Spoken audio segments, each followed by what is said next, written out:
কাল থেকে বাড়ির প্রত্যেকটা লোক এতটা খুশি কি আর বলবো, আমরা সবাই ভীষণই খুশি। আর খুশির কারণটাই হচ্ছে এমন যে খুশি তো হবই। এতদিন তোমাদের দাদা ভাই এত কষ্ট করে কাজ করতো, মানে চোখে দেখা যেত না, চোখের সামনেই দেখতাম যে কখন মানে খুব কষ্ট করতো। মানে যাই হোক, যেটা হয়েছে হয়েছে। আর ওই কাজ করতে করতে হাতটাও ভেঙে গিয়েছিল, তবুও সেই কাজটা বন্ধ দেয়নি ও। হাত কোনো রকম ঠিক হওয়ার পরপরই কিন্তু কাজে জুটে গিয়েছিল। তো কষ্ট হতো ওর। আর হাত দেখবে একটা বয়সের পর হাতে মানে হাড় ভাঙা এইগুলো হয়ে গেলে না, পরে সেই জিনিসটা সেইভাবে ঠিকঠাক হয় না, মানে কিছু না কিছু সমস্যা থেকে যায়। তো তোমাদের দাদা ভাইয়ের হাতে এখনও সেই সমস্যাগুলো রয়েছে। যাই হোক, মাঝে মাঝে ঠিক হয়, মাঝে মাঝে মনে হয় সে ফিরে সেই জায়গায় ব্যথা। তো অনেক দিনেরই ইচ্ছা ছিল যে গাড়ি কিনবো একটা, কিন্তু নতুন গাড়ি কেনার তো পরিস্থিতি ছিল না। তাই আমরা কষ্ট করে যাই হোক সামান্য কিছু টাকা লোন নিয়ে এই যে সেকেন্ড হ্যান্ড একটা গাড়ি কেনা হয়েছে। আর খুশির খবর এটা কি জানো, কালকে গাড়ি কেনার সাথে সাথে একটা মানে ভাড়ার অর্ডারও চলে এসেছে, তাও আবার শিবনিবাস যেতে হবে। তো তোমাদের দাদা ভাই সকাল সকাল সেদ্ধ ভাত খেয়ে ওই যে গাড়ি নিয়ে বেরিয়ে পড়েছে ঠাকুরের নাম নিয়ে। যাই হোক, ভোলে বাবার স্থানে যাচ্ছে। আমিও তো বলেছি যে ওখানে গিয়ে ভালো মতন মন দিয়ে একটু ঠাকুরের কাছে কামনা করো, আর আমরা তো করি। যাই হোক, আমাদের দিন যেন মনে হচ্ছে এবার ঘুরে আসবে। যাই হোক বন্ধুরা, ভিডিওটাও তোমরা দেখতে থাকো, এই ভিডিওটা ফুল দেখো, আশা করি সবার খুব ভালো লাগবে। এখন এই যে মানে খাওয়া দাওয়া করে তোমাদের দাদা ভাই তো চলে গিয়েছে, ঋষিকাও সকালবেলায় টিফিন করে নিয়েছে, আমিও করে নিয়েছি। আর এখন এই যে ঋষিকা বসে বই পড়বে, ওর পরীক্ষা আছে ঠিক 12টার সময় বাড়ি থেকে বেরোবে ও, 12:30 থেকে পরীক্ষা ওর। আর এখন আমিও বসে এডিটিং করে নেব। তো যাই হোক, এডিটিংয়ের অনেক কিছু বাকি রয়েছে, ওটাও করতে সময় লাগবে। এডিটিং করতে কতটা সময় লাগে যারা ভিডিও করো তারা তো জানোই। যাই হোক, আমার এডিটিংটাও শেষ, ঋষিকা রেডি হয়ে এই যে চলে যাচ্ছে স্কুলে। তো এখন এই যে ফিরে বাড়ি এসে করব রান্না বান্না। সকালবেলায় সিদ্ধ ভাত করেছিলাম, ভাতটা একবারেই করে নিয়েছিলাম। তো এখন শুধু তরকারিগুলো করে নেব। তো আজকে রান্না করব ওই যে লাউয়ের তরকারি। তো কালকে ওই যে যেভাবে সাদা সাদা তরকারি করেছিলাম, হলুদ ছাড়া লাউয়ের তরকারি, তো সেইভাবে আজকেও করব। তো আমার ওই তরকারিটা খেতে বেশ ভালো লাগে, কারণ হচ্ছে একদম সিম্পল তরকারি। আর এই গরমের দিনে না ওই টাইপের তরকারি খেয়েও বেশ শান্তি মনে হয় জানো।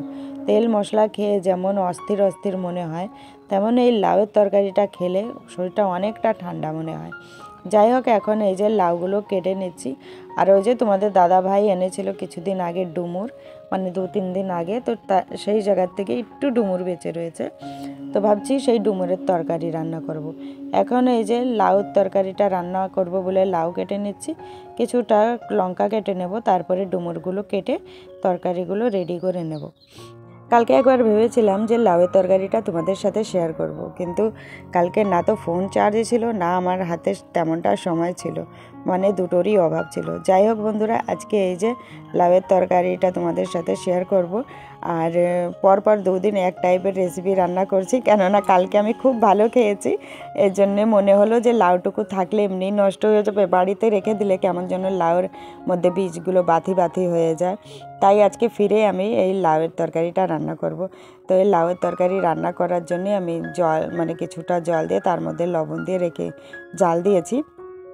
জল যখন ফুটে এসেছে তার মধ্যে এই যে লাউগুলো দিয়ে দিচ্ছি, এখন ফিরে ঢেকে রেখে দেবো। তো এই ঢেকে ঢেকে মানে একটু নাড়াচাড়া দিতে হবে বারে বারে। তো যতক্ষণ না লাউ গলছে ততক্ষণ একটু মানে দেরিতে একটু ঢাকনাটা খুলে খুলে তারপরে নাড়াচাড়া দিয়ে নিচ্ছি। লাউগুলো গলে গেলে এই লাউগুলোকে নামিয়ে নিতে হবে, তারপর দিতে হবে ফোড়ন। তো বন্ধুরা, এটা একদম নতুন ধরনের রেসিপি, তোমরা যে কোনো সময় ট্রাই করে দেখতে পারো। গরমের দিনে খেয়ে কিন্তু ভীষণই মজা পাবে। আর যেমন টেস্টি হয় তেমন কিন্তু হেলথের জন্যও ভালো হবে, কারণ এটা খুব সামান্য তেলে রান্না হয়। তো দেখতেই পাচ্ছ কড়াইতে কত অল্প মাত্রায় তেল দিয়েছি, তার মধ্যে কালি জিরে, শুকনো লঙ্কা আর ডালের বড়ি এইগুলো ফোড়ন দিতে হয়। দিয়ে তারপরে এই যে লাউগুলোকে ফোড়ন দিয়ে দিয়েছি। এবার লাউগুলোকে একটু বেশি করে নাড়াচাড়া দিতে হবে। লাউগুলো ভালো যদি হয় না তো বেশি ভালো তরকারি হয়, জানো। লাউয়ের যত স্বাদ থাকবে তত কিন্তু এই তরকারিতে স্বাদ থাকে। আর যে লাউটা রান্না করছিলাম এটা সত্যি ভীষণই ভালো লাউ ছিল, মানে খুব সুন্দর টেস্টি লাউ ছিল। তো কালকে যেটুকু রান্না করেছিলাম ওটা মনে হলো বেশি ভালো গলেছিল, আজকেরটা একটু কম কম গলেছে। তবুও ওই যে খুন্তি দিয়ে একটু বেশি বেশি নাড়াচাড়া দিয়ে তারপরে ঝোলটাকে গাঢ় গাঢ় করে নিয়েছি। তো এইটুকু ঝোল থাকবে, মানে লাউয়ের সাথে ঝোল একদম মিশে যাবে, তবেই কিন্তু এই তরকারিটা খেতে খুব টেস্টি হয়। তো তারপর এই যে ডুমুরের তরকারি রান্না করেছিলাম, জিরে তেজপাতা ফোড়ন দিয়ে আলু ডুমুর ভেজে তারপর ঝোল দিয়ে দিয়েছিলাম। তার মধ্যে একটু গুঁড়ো মশলা দিয়েছি, জিরে ধনের, আর লাস্টে চালের গুঁড়ির মানে চালের গুঁড়ি ভিজিয়ে তারপরে দিয়ে এই যে নামিয়ে নিয়েছি। তো এই ডুমুরের তরকারিটাও খেতে ভালো হয়েছিল। সেই দুপুরবেলা তোমাদের সাথে দেখা। এখন বাজে 4:30, আর এখন এই যে ফিরে ব্যস্ত হয়ে পড়লাম, ঘরটাকে ঝাড় দিয়ে নিচ্ছি। আর এখন আমাদের উঠানটাকেও ঝাড় দিয়ে নেব। তো আমাদের উঠানটা না বেশ বড়ই আছে, আর সমান না তো, খেদ্র বেদ্র, এর জন্য একটু বেশি সময় লাগে উঠানটা ঝাড় দিতে। সকালবেলায় ঝাড় দিতে অত কষ্ট হয় না, কিন্তু এই বিকালের দিকে ঝাড় দিতে আমার প্রচণ্ড কষ্ট হয়ে যায়।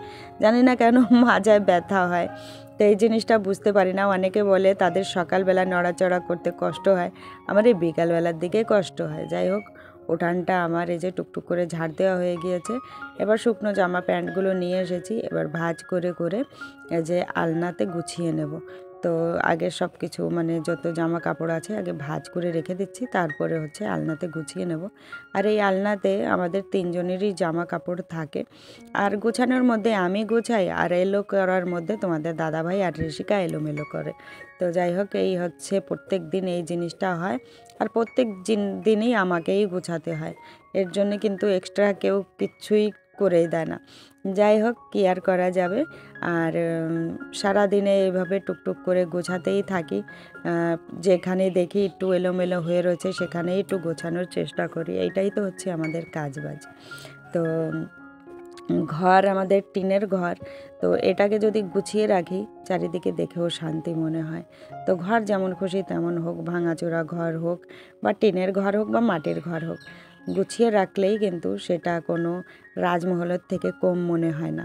আর যতই বড় রাজপ্রাসাদ হোক না কেন, যদি ঘরটা না গোছানো থাকবে দেখবে সেই ঘরে কিন্তু মনে হয় লক্ষ্মী বাস করে না, মানে অলক্ষ্মীর বাসা।